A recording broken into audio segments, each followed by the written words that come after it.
ओम नमः भगवते वासुदेवाय। भक्त शरण आध्यात्मिक चैनल को मोर प्रिय भाई बहनी मानू गुरुजन मानू अनंत कोटि प्रणाम जनाई मु श्री भक्त वत्सल प्रधान आज परम ज्ञानी चाणक्यंकर गोटे श्लोक रही पठन करने संगे संगे आलोचना करने आगे आसी आसतु जानिबा। प्रिय वाक्य प्रदानेन सर्वे तुष्यन्ति जन्तवः तस्मात् तदेव व्यक्तं वचने का दरिद्रता। हाँ आज्ञा प्रिय वचन कही समस्त को मोहित करा जाई पारे, खुशी प्रदान करा जाई पारे।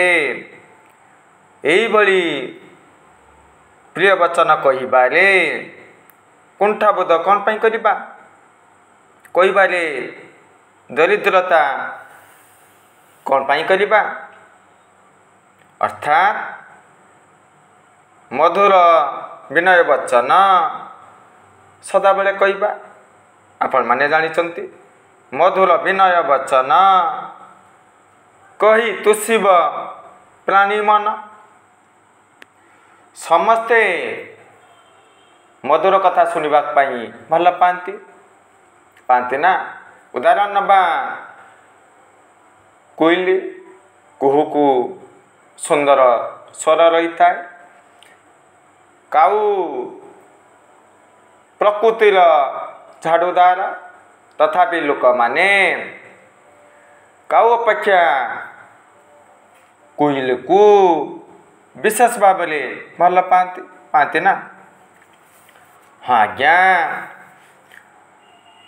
आपण माने जानिचंती सुंदर भाव कालिदास कौन कहले नीरस सबुज शोभित अग्रे। अन्य मुनि ऋषि माने कौन कहले शुष्कम काष्टम तिष्ठति अग्रे। कहाँकर कथा विशेष भाव भल लगुच नीरस सबुज शोभितम अग्रे। शोभा पाउची रसविहीन सबुज अग्रे रही शोभा पाउची। अन्य माने कौन कहले सुखिला काठ उपरे तिष्ठि रही ना। लक्ष्मी बसती जोहाग्रे मित्र बांधवा जोहाग्रे बंधन प्राप्त जोहाग्रे मरणम ध्रुव। यू कथा आपण मैंने जानी ना। वर्तमान कली जुग आम मैंने कौन करुचे मधुर विनय वचन कहूचे कि समय नहीं।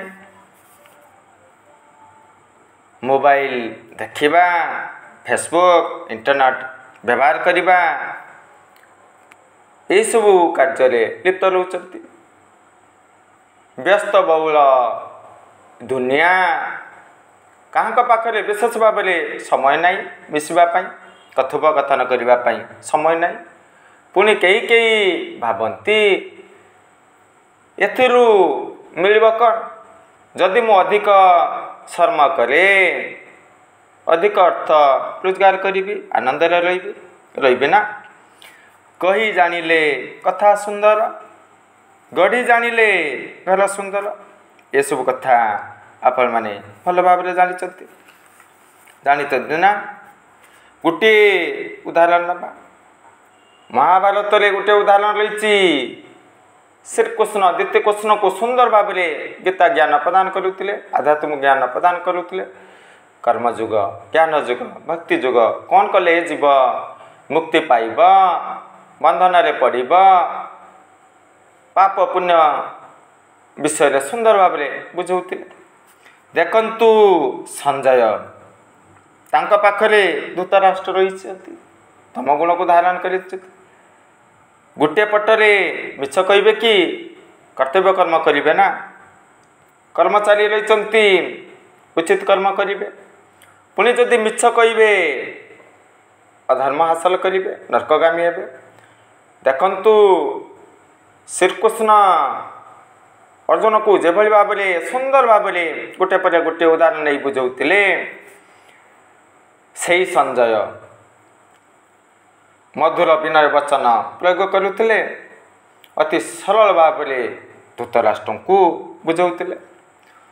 धृतराष्ट्र संजय उपर क्रोधान्वित होते कि होते, जदि बा हरि कथार श्रवण रुचि नथिला, तथापि एभली भाव में संजय प्रिय वाक्य प्रयोग करुले, मधुर विनय वचन प्रयोग करुले, बाध्य होई धृतराष्ट्र शुणुले।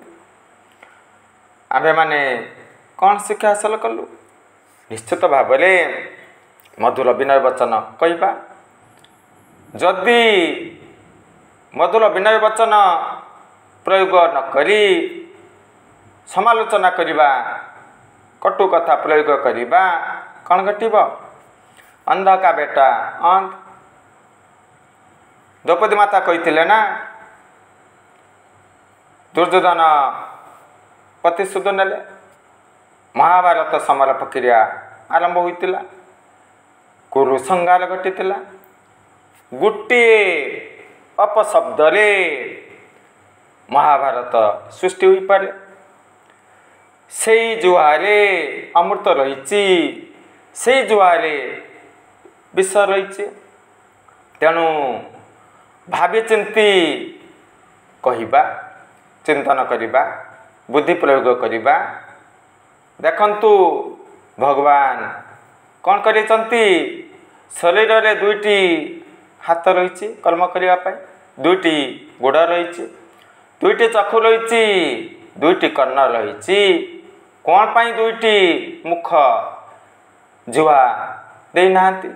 अर्थात देखिब बेसी, करिब बेसी, कहब कम। पुणी मधुर विनय वचन प्रयोग करवा, अन्य माने शुणी आनंदित हेबे। यही सब शिक्षा हासिल कलु। जय जगन्नाथ।